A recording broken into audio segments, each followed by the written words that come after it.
Brian Steele with another epic rant. Let's get to it. I would like the court to look into the appropriateness, Mr. Copeland, to my observations around your courtroom, outside your courtroom on breaks, is surrounded by several men. Hey, K-Way, that's facts, right? I'm going to read what K-Way just said. Glanville said the info that Steele had was too spot on, so the judge admitted that they intimidated Woody. That's what I said, right? The judge never said that this information didn't happen. What the judge said to Brian Steele on Monday was, how did you get that information? That was, you have information that you weren't supposed to get. He said that like 5-10 times, right? So essentially he's admitting that everything Brian Steele heard or knows about is facts. But because Brian Steele is like word for word repeating what happened, that's why I think he had a recording. That's why I don't think anybody just relayed a message back and forth. I think Brian Steele had a recording of it. Because what Glanville actually said was, the only way you have that is if you were in the room with us. That's what he said. You would have had to be in my chambers with us to get that information. So how did you get that? Right? He never said it was false. Let's get back into the rant is coming, y'all. Members of law enforcement, the district attorney's office, and prosecutors, potentially other persons. I don't know why a sitting witness under oath is in a room with prosecutors during breaks, mornings, afternoons. It's totally inappropriate. There are people who are in your court's door. There's a double door where the court sits to its right that aligns with the witness chair. And I noticed people standing there in law enforcement while Mr. Copeland is testifying. He's making eye contact with them. I don't know if they're his brother. My point to you is this: what gives anybody the right to surround a witness? He's not in custody. And bring a witness. I'm sure Mr. Copeland didn't say to the prosecutors, I don't know this, Your Honor, so if you think I'm wrong, then just strike it from your memory. But I'm sure he didn't say, hey, you guys want to hang out in this room a little while? So I believe that he is being led on a tether by the prosecutors, and it is coercion. It is inappropriate. And why would anybody not be recording everything he said? And why do I have to get it in drips and drabs? So I am objecting to the tactics of the Fulton County District Attorney's Office and whomever else they may have employed with a citizen, regardless of what the court may think of him or the prosecutors think. I don't have any thoughts. So please don't put that in. Please don't put that in in the ether. Okay, but that's what you just said, sir. The ether is okay. Clear. The court wouldn't do it. I wouldn't do it either. So why is it happening? He's a. See, I have no interest other than I'm a referee. Well, you're the referee who spoke with the witness without my presence. Mr. Steele, we're not gonna get into that right now. Well, okay? my point is, how is he being treated here? And why don't I have all this? And why is this going on? What an unfair trial for Mr. Williams. Think about it. If you were accused, Your Honor, and the judge met with this witness, with the prosecutor, and you sat next to me and Mr. Adams, you would say to us, what kind of case is this? Now he's being surrounded with all this law enforcement. My point is, Your Honor, we're going to object that this. I'm not going to be interrupted. Mr. Steele, hold on. No, but you're Mr. Steele? Mr. Steele? Yes, sir. What? Okay. I want to finish. I'm making a record for the court to understand. Well, Mr. Steele. I've never been interrupted in a court except for this one. You allow. Well, you know, but the challenges in this point in time is that some of the things that you have said at certain points in time are not appropriate. It's not true. Okay. Well, that's the court's. Court is wrong. Well, you know, you have, everybody has an opinion, and it can certainly be reviewed at the appropriate time.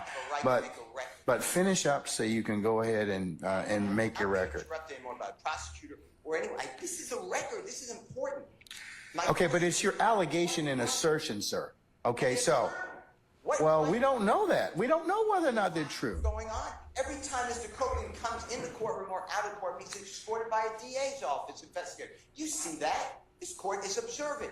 You're not just sitting there in a cloud. You see exactly what's going on. You hear the prosecutor tell you We were in a room with Mr. Copeland, and he said these things. Why? Okay. Why do I have to bring it up? You should be bringing it up. This is crazy.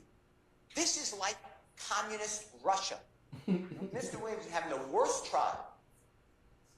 So I am moving, again, to stop intimidating the witness by the prosecution, leave people alone, and stop accusing.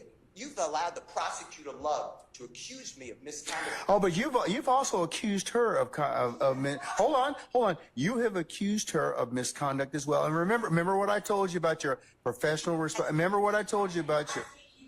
And she's going to take me down as opposed to you. So when I start talking, stop talking, please. Okay? I'll let you complete your record. Okay?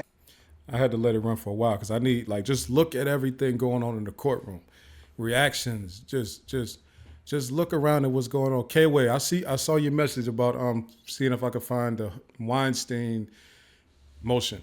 Yeah, Weinstein said he put so much in there the judge didn't even want to. Oh, hey, excuse me, y'all. That was crazy.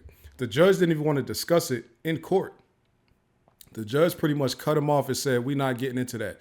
Whatever Weinstein was motioning for, he pretty much said, Judge, I need a certificate of, I forget what he said now, I should have recorded it. But what he asked for, the judge said, if I give you that, this will halt the case. And I'm not doing that. So Weinstein put something heavy in that motion. So if I get my hands on it, I'll definitely bring it out. But Weinstein must have hit him with a haymaker. Like, yeah. I understand the one party talking. I got it. All right. Okay. All right. So I told you, several times before, I told you and your colleagues, remember your professional responsibility. And let's not make this an ad hominem issue. I don't believe that either one of you are trying to do anything that would subvert your ability to practice law. So, but. Love has intentionally lied to the court numerous cases. You do nothing. Hold on. Let him finish. See, this is Mr. Steele. This is exactly what I'm saying. You cannot. It is not a good idea to state that your brethren across the bar are lying. Okay, in any time or any way. I don't like doing it. Okay, but don't. So don't. But don't because you don't because you don't have any proof.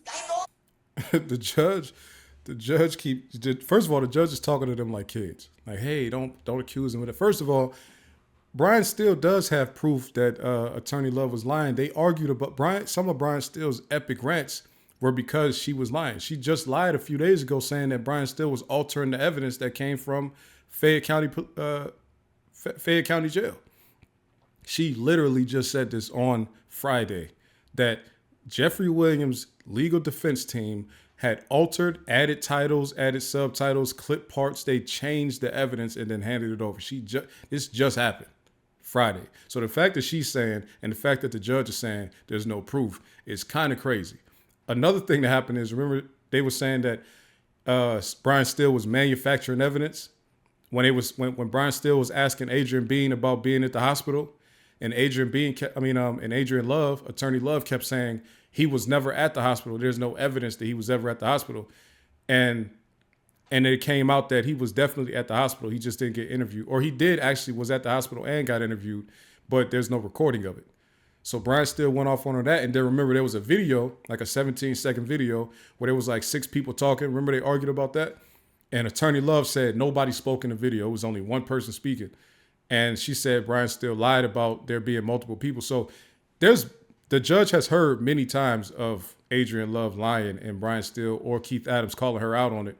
So I don't know why he's acting like Brian Steele is saying something out of bounds right now when he says that she's lying. Like, they've argued about this in open court. So here we go. If you have proof of it, then you have proof. There's a mechanism in law and under the rules for you to submit that question to the Office of General Counsel and for the investigation to occur. But please stop, both of you. I told both of you earlier, stop making these ad hominem attacks toward one another. Now,